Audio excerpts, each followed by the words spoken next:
is as we grow up, I think we all naturally feel like there are some holes within us that we need to Yes. fulfill. And whatever hole I have within me, let's say I have a hole of self-love. There's no self-love. There's no feeling in my heart that I love myself. And if things go wrong, there's no sense of I can actually be with the pain and just like give myself, my own self, some words of calming or some palliation against the distress that I feel. And therefore, in those Yeah. moments, I might yearn for a woman to come in and plug that hole. Because I don't plug it myself, then there's got to be some loving woman out there who's going to come and speak the words to me and give me the feeling of love that ideally I will have. So one one of the terrible things I used to do at school is like I would try and get together with a girl who was quote unquote out of my league, and she would flirt with me and then end up saying no.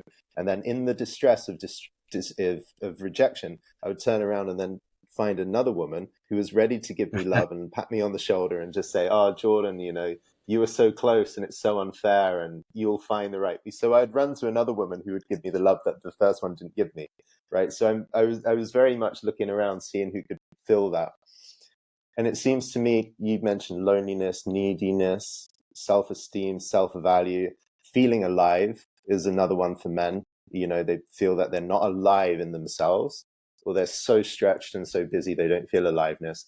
Their wife at home is also so stretched and busy, she doesn't give them the sense of passion or allure anymore. They start feeling a hole of aliveness, and then they turn towards some kind of siren figure, the younger girl, the archetypal sports car, right? Like, I need to go and find someone passionate because I'm not feeling passionate about my life anymore. Right. Right. So, Yeah. so Yeah. Go ahead. I, I guess one of the things that I'm finding the older I get is as I plug the holes a little bit more, as my kind of self-worth is not so much a hole, but I'd start to realize my self-worth, etc. I need less and less validation from the outside. And I start to have a cleaner view of who other people are, because you're not a supply to fill that gap. This Yeah. this girl is not a supply to fill the gap of my loneliness. And then I have a mental relationship with an image of her.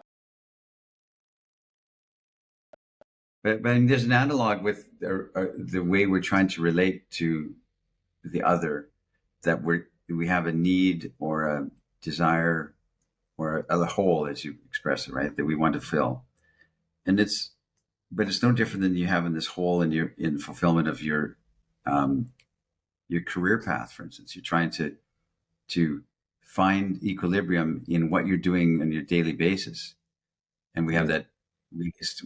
We also have that sense of not being fulfilled or aligned or at peace in our heart because we're not doing what we want to be doing, or it's not what we thought it was going to be. So, and it's not a new phenomenon. So I just think that maybe all of life is just trying to find that balance and find that fulfillment and that abundance and that something that fills the holes we have in our heart. And does anybody ever arrive to that? I don't know. Maybe they do. Sure, maybe they do.